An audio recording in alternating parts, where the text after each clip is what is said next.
Brent Crude is hovering around $70 a barrel after hitting its lowest price since late 2021 on Tuesday.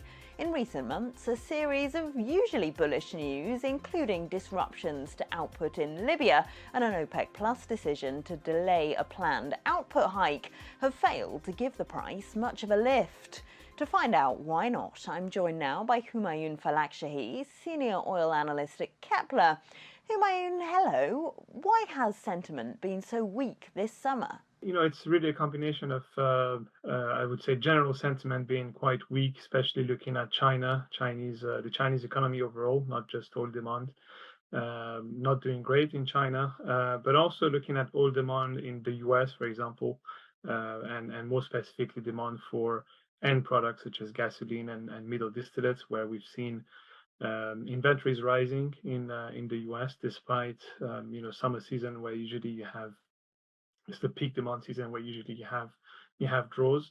But I think lately there's been a dichotomy between what happened in I would say on the flat price side of the equation, and on the other side what we've seen on the physical market, which has remained relatively much more resilient.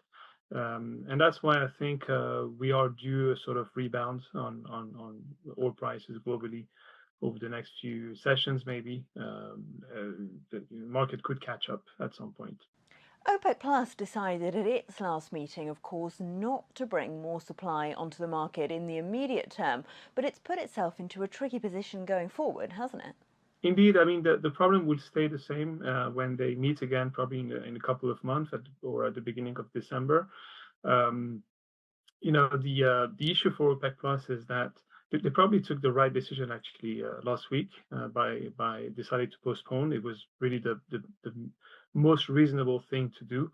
Otherwise, we probably would have seen prices crash even further. But at the same time, if you look at global balances, they're not looking really promising over the next 2 months. So the issue will stay the same, and also in the first quarter of 2025. And the fact is, when they postpone such production hike, it could also be seen as the market as a confirmation of weak demand. So there's no easy solution for OPEC Plus out there. Whether they decide to increase their production or not, it could be seen negatively from the market. But ultimately, we think that they will go ahead and start increasing production from the beginning of next year. But we think the output increase is not going to be as high as promised on paper, the 2.2 million barrels per day increase. We think we're going to see about half of that actually reach markets next year. Another factor, of course, is that some international demand is now being fulfilled by a shadow market in Russian oil as it sells outside of US sanctions. There have been new sanctions imposed on tankers that have been carrying Russian oil this week. But how much impact do you think that sanctioned market has on global supply? I mean, very little. Sanctions have had very, very little impact on restricting Russian exports. So in fact, they are having an impact on the tanker market because some ships are being pushed out of these markets. For example, I think the UK sanctioned a few more ships today or yesterday. And so these ships are going to exit that market, but that doesn't mean that there's the shadow fleet, as we call it, or the gray fleet, has been hugely important to Russia, and it's growing and growing. So it doesn't mean that more other tankers will enter this market and will be operated by shell companies, mostly based in the Middle East or Asia, with the primary purpose of loading Russian cargoes. So in terms of actual physical market impact, it's been really, really little, and we expect it to continue. We don't expect any impact really on Russian oil exports, especially given the fact that with where prices are right now, you could think that we're already under the price cap as well, under $60 per barrel.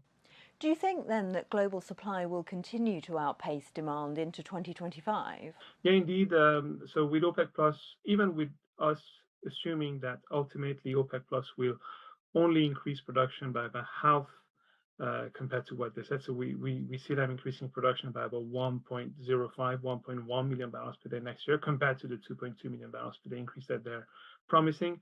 But on the other side, we are also seeing non-OPEC plus supply growth continue, mainly led by a few countries such as Brazil, Canada, the US, Guyana, and Norway. So these 5 countries together, we think will be increasing production by about 800,000 barrels per day. So when you add the two together, it's close to actually 2 million barrels per day year-on-year growth. And at the end of the day, what this means is that we are actually seeing supply continuing to outpace demand growth next year.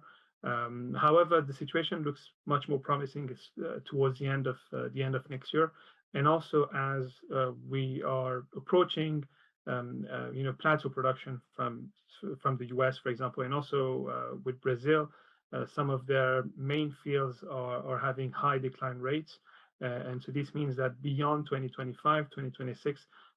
It's going to be difficult for Brazil to also maintain that high level of growth. So beyond 2025, it's looking a bit more promising for the oil market in summary.